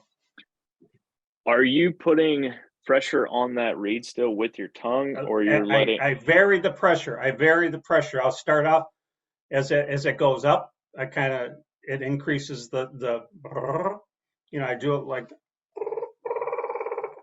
and then just by laying my tongue on that reed, it's increased the pitch, and then increase the pressure, and it goes up even higher. So it's a variation of rolling your throat with the tongue pressure and kind of opening your lips up at the same time. And you would say that the pressure you're applying to the reed is probably coming from more of the center or middle part of your tongue. Yeah. Would you say? Yep. Yep. And I'll be honest with you. I mean, back in the day, that was kind of my bread and butter, was the purring that at the time. And, I mean, there's guys that can purr really well now too. And I mean, that sound awesome, unbelievable. And, but that was like my bread and butter call back in the day, was being able to purr like that, because a lot of people had a hard time with rolling their throat and using the tongue pressure at the same time. Whoever asked that question, I can promise you they're struggling with it. And I had every other vocalization figured out for, I want to say, 8 years before it finally clicked one evening when I was sitting on my couch and I figured out how to purr. And I was like, oh crap, that's how you do it. Like, it took me that long. So don't give up. Prior to that, I did the purr where you just roll your lips, and that just sounds terrible. You might as well not even do it, in my opinion. But you figure out how to roll the back of your tongue or gargle, like he said. That's really the key to it, to do it, especially those soft purrs. And then, just when you want to do a fighting purr, increase the air pressure and the intensity coming out of your diaphragm, because everything is being forced up out of your diaphragm. You're not Paul, how do you explain that to people using their diaphragm? A lot of people they can't get it to click in their head, but kind of like huffing the air through your, I guess that'd be the best way to explain it. But, purring is, out of all the calls that you can make with a call, purring is probably the most difficult to master, I guess you would say, out of any, yelping or cutting or clucks or putts or whatever you want to do, but whistling or kiki, but just to be able to purr and to do it well is probably the most difficult on the diaphragm mouth call, and very easy to do. Definitely. On a slate call. Yes, definitely. Well, I know for all the listeners out there and the attendees right now, like, I know we're getting short on time. Let's go about another 15 minutes, but we've got a ton of questions, and I know we're not able to get to every one of them tonight. So for all the attendees out there, for those that are still listening, you can definitely still go to HuntStand.com to our field notes section. We've got a ton of great articles and posts there for y'all to check out. And so we're going to try and get a few more of these questions in. And this one's going to be for both of y'all, but see what your answers are on this one. How do you get gobblers to come up on public land without calls or decoys because they've seen it 1,000 times? Go ahead, Josh. Well, that is like usual. It depends on the turkey. It literally depends on the individual turkey and the mood that individual turkey is in at any given time. Now, in my opinion, the best way to kill those types of birds on public land is to go hunt them when other people haven't been hunting them. Most people are going to be hunting turkeys on public land in the morning and in the evening, mainly because that's when they can, be free from work. A guy will go hunt before work, or he'll go hunt after work. There aren't a lot of turkey hunters who hunt public land smack dab in the middle of the day. And I can refer back to a story with me, probably about 5 or 6 years ago. There was a piece of public land a couple miles from me. It got hit super hard all the time. And I was going to go hit it in the morning and do the same old routine that I always do, but it was raining that morning. It was middle of May. I was kind of burned out. So it was raining, and I let that be an excuse for me to not get out right away in the morning. Well, I ended up slipping out and covered this whole property, and I had a loop set up, marked in HuntStand that I wanted to do. So I was just running and gunning through this property. I ran into several gobblers that were just super skittish, but then on the back side of the property at 1 o'clock, I struck one, and the way he responded, I knew he was dead.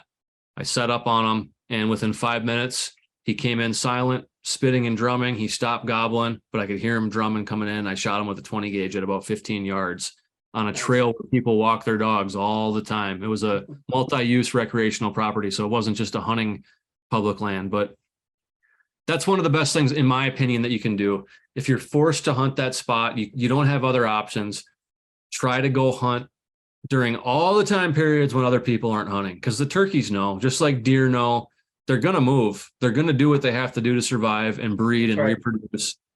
They might be a little bit quieter, they might be more skittish, but go at those non-peak times and go into areas where other people wouldn't consider going, even if it's super thick later in the season. And one little tip with that, everybody thinks just because you're turkey hunting, you have to sit on the ground. That's not true. You don't have to sit on the ground. If it's thick later in the season, there's nothing wrong with standing up against a tree, because you're going to get so much more visibility out in front of you. And you might have a bird sneak in that you wouldn't be able to see if you're sitting on the ground. So don't hesitate. If you can stand still, stand up against a tree, trust your camouflage, don't move, and you're going to get way better visibility in that situation. That's so key too, Josh, what you said. The movement factor is what's going to get you busted every time. You go scratch your forehead at the wrong time or whatever it may be. But if you can sit still, if you can be totally camouflaged and sit still, they'll walk up your gun barrel every time. 90% of the time, you're not going to get busted. Movement factor is the key that gets you busted all the time. Just a little bit of movement. Turkey's eyesight's 10 times better than ours. So it's movement. And as I think you could agree, Paul, I'm sure you're friends with Ray Eye. He's a legendary turkey hunter from the Ozarks, and Ray is known for going out there in a flannel shirt and blue jeans and standing next to a tree and killing more turkeys than God should allow. But he doesn't move. And if he does, go way back. Yeah, he's a character. I've hunted with Ray a lot of times. Yeah, great guy, great friend. I love him to death. So another question for you guys: how do you pull that Tom away who continues to call back, but he's just hung up or he's henned up? How do you get that guy to come to you?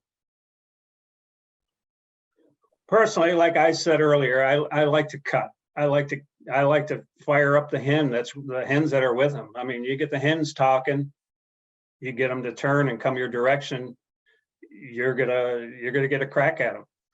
If they keep working their way off, and there are those hens, it's depending on the time of the year. Again, early on, they're henned up and they're doing their thing. A lot of times as the season progresses, they're still with these hens. They haven't got off and laid yet, but they're just going to kind of wander away, go the other direction, but the gobbler's going to follow them. So a lot of times I may back off, try to get in a different calling position, try to get ahead of them, try to get in a different spot and work it that way. But my calling aspect for calling turkeys that are henned up like that is cut. Aggressive calling, try to get the hens fired up. Yeah, I completely agree with Paul. That's one of the best things you can do. Otherwise, to play off of that, when I have a gobbler that won't break, and I mean, I've spent hours on gobblers that might gobble 300 times, but they are not breaking. Either they're just stubborn, or most of the time they are with a hen, and they're just they're not going to take their eyes off that hen that they're with, but they're also very happy to grow their harem. So if they can continue to gobble and bring in more hens, just like an elk, a bull wants to have a bunch of cows. A gobbler wants to have a bunch of hens. Why wouldn't he want a bunch? And he will defend that harem to the death. So that said, if he's with hens, probably isn't going to break no matter what you do, unless you do what Paul said and you can call in his hens. I had a bird on public land several years ago that had a harem of about 6 hens. I hunted this turkey more than I care to admit, never ended up getting a shot at him. He was so stubborn. I called in his whole harem of hens one morning. I was like, oh man, I got him this time. I've never hit him from this angle of the property. Like this is going to be exactly what I need to do. It's the last thing I can try. I called in all of his hens. He didn't break his strut zone. He didn't come with them. He didn't even consider. He stayed in strut, way out of range. They all came in, looked for me. They thought another hen was around. They wanted to mingle, whatever, and they went right back to him. But the thing that you should do if you can't break them is either leave and try to get out of there and go kill him later when he's not with hens, or reposition on him if you can. If I have a bird like that and the terrain and the foliage will allow, I will move around a bunch. I was hunting a gobbler in New York one time that I hunted for 2 mornings, and I must have repositioned on this bird 10 times while he was within 70 yards. I had the terrain and everything to be able to do it. And finally, I made the right move where he was comfortable to approach me. And that was when I had my guard down. All of a sudden I saw him periscope up over a log, and I moved a little bit. He saw me, and I never saw that turkey again. But the moral of the story is I spent 2 mornings on him, and I finally got him to break, and he came in, but it just had to be the right angle. They're stubborn. Oh, good point. They are. They are. Another good point to remember there too is, a lot of times gobblers like doing their thing in a certain area. So a lot of times they won't break off until they get to a strut zone where they're like doing their thing, and so, you want to get in that position. But you know what? If you leave him, like you said, he's there for another day. That's the one that go try to find something else that might be working really well instead of wasting all day on that turkey sometimes. Yeah. Well, I've got one question left, and Paul, I'm going to end it with you. But before we end that, just want to encourage everybody again, one more time. We've got a ton of questions we weren't able to get to tonight. We got flooded with them, so we weren't able to get to them. So just make sure you head to HuntStand.com, go to our field notes section. You can see all the different web posts, articles, and then like Josh mentioned earlier, we've got the HuntStand podcast that I host, and we've got a lot of great turkey podcasts that are going to be getting posted now through early May. So if y'all want to check all that out, it's on Spotify, Apple, Google, iHeart, ton of other places. So you can definitely check all that out. And then to end the Q&A session, this one's for you, Paul. Paul, remember the call sequence that helped you win one of your calling competitions way back in the day? What was that now? I'm sorry. What? The question was, if you can remember, give us the call sequence that helped you win one of your calling competitions back in the day. Well, in a turkey calling contest, you got to remember they would generally ask for 5 different calls. It could be a tree call or even more, a kiki run, a whistle, yelping of a hen turkey, cutting of a hen turkey, clucking purrs, and those are the basic calls. Then they threw in other stuff later on, fighting purrs and whatnot. There's a variety of different calls that you could use, but you didn't do it in a sequence. You did it in individual. Like I would do a series of yelps, something like this.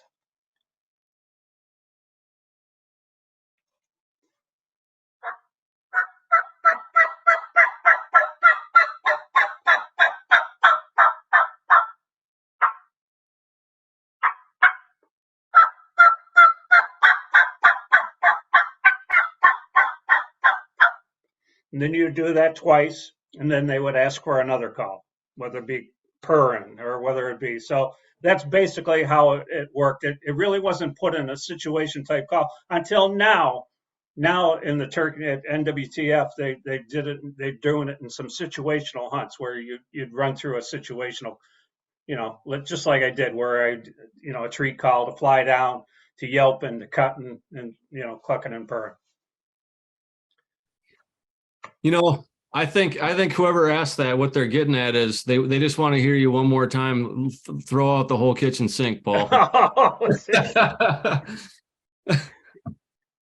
Well,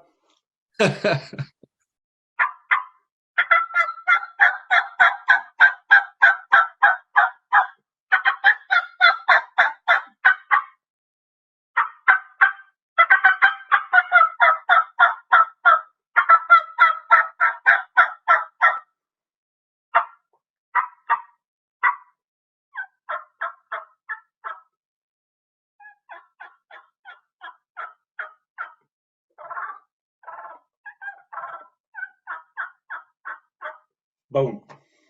I couldn't think of a better way to end the Q&A session. Well, guys, that's all I got for Q&A. I know we're rolling up about 2 hours here, so Josh, I'm gonna hand it back over to you, man. Yeah, Good job, Will. yeah, thanks, Will. I don't really have a whole lot more to say other than just thank you to everybody, especially to all of you who stuck around here till the bitter end. We still got some 250 people or so hanging out, and it's been great. We want to do more of these hunt classes moving forward, and you guys inspired us to do that just by showing up. So thanks so much for coming. Thanks for all the great questions. Thanks for your support of HuntStand. If you need anything from us, like I said before, reach out, support@huntstand.com, or hit us up on social media.